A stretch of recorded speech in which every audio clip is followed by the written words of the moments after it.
it has more to do with starvation than high security. I referred to the aid workers.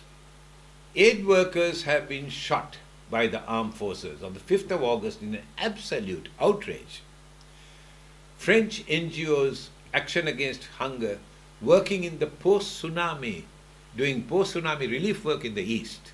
17 workers were gunned down in their office in Mudo, which is in the Trincomalee district. You know, the East, Tamil East, copped 70% of the 2004 December tsunami. And there are about 250,000 people there, which the Sri Lankan government couldn't care less about. And these NGOs have been working tirelessly to at least prevent these people from starving to death. And 17 of these workers who were working in their office were shot dead. Bullets in the back of their head, as you can see, they're fallen forwards.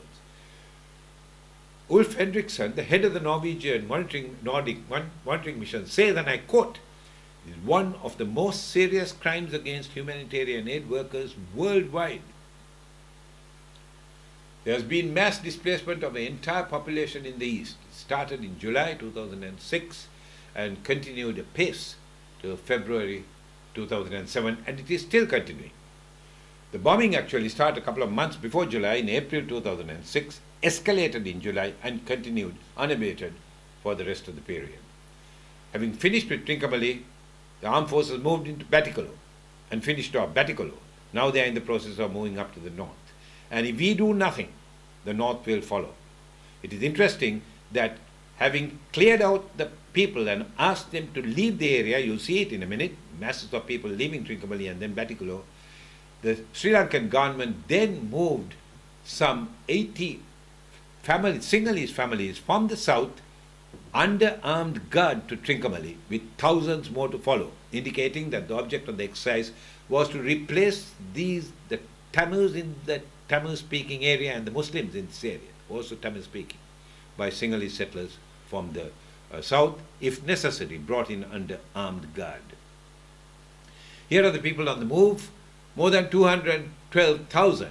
The UN office in Colombo produced these figures, released these figures in November 2006, and since then the numbers have escalated. You can see that here are people, I might remind you, they are civilian people fleeing from their own government, or rather the armed forces of their government.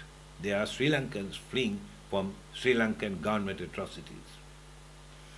The government has said that if you do not flee and remain, they will take it that anyone remaining is a Tamil tiger to be dealt with appropriately, which is to be blasted. These people are not Tamil tigers, they are just too old to flee. They stay and take their chances. The northeast monsoon, that's the time that this area receives rain, that was the time that the government decided to strike. Why? To maximize the suffering of these people, the Tamils and the Muslims. If you haven't come to this conclusion, what you've been looking at is the genocide, this is genocide of the Tamil people of the north and the east. Genocide is defined by the UN Convention on the Prevention and Punishment of Genocide as an act committed with intent to destroy in whole or in part a national, ethnic, racial or religious group. Genocide has nothing to do with the numbers killed. It could be 5,500 or, as Mr. Hitler decided, 15 million.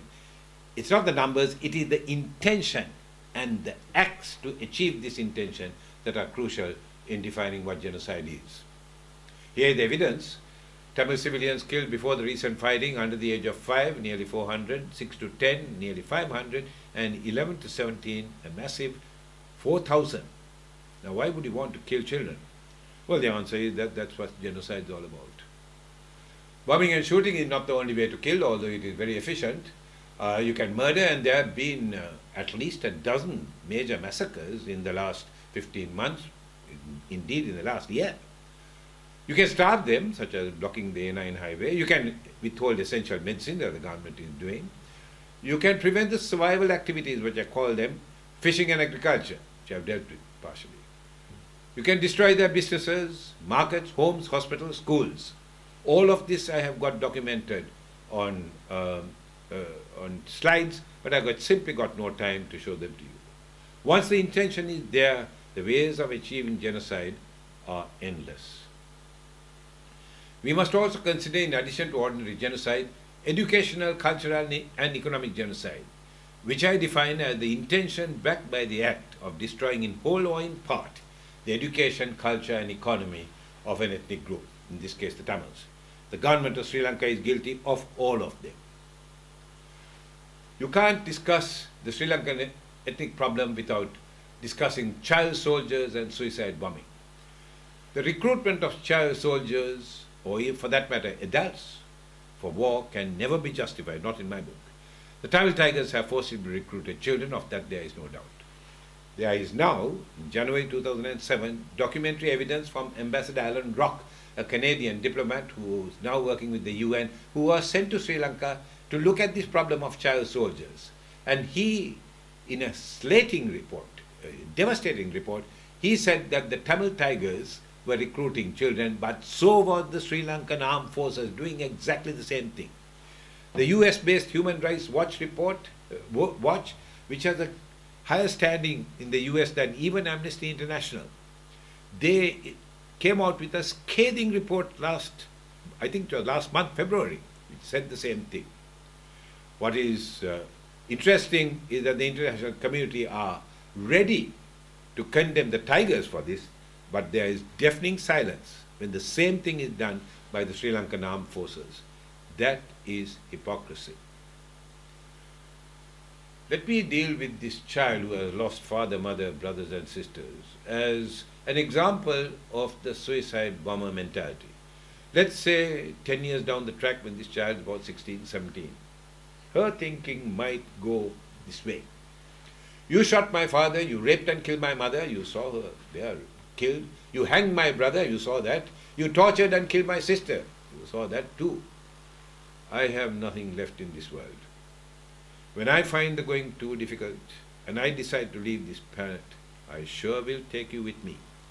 And if you happen to be the army major or general in Colombo, so be it. If you sent your bombers to bomb the area that I lived in, I'll take you with me. What about the other side? Tamil Tiger atrocities, bombing of buses with civilians. Yes, it's an ongoing problem with civilian casualties. Admittedly, 11 years ago, but nonetheless, terrorist attack, Tamil Tigers exploded a bomb in the central bank, 31st of January 1996.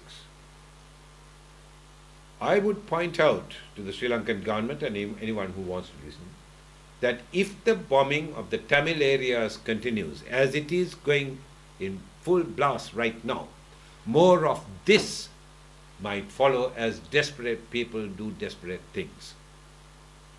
I would also like to make one more comment about the difference between state atrocities and those committed by militant groups or even non-militant groups. The Sri Lankan government has given an international undertaking to the international community. They got a moral and legal and international commitment to look after the people of Sri Lanka, the citizens of Sri Lanka, and the Tamils happen to be Sri Lankan citizens.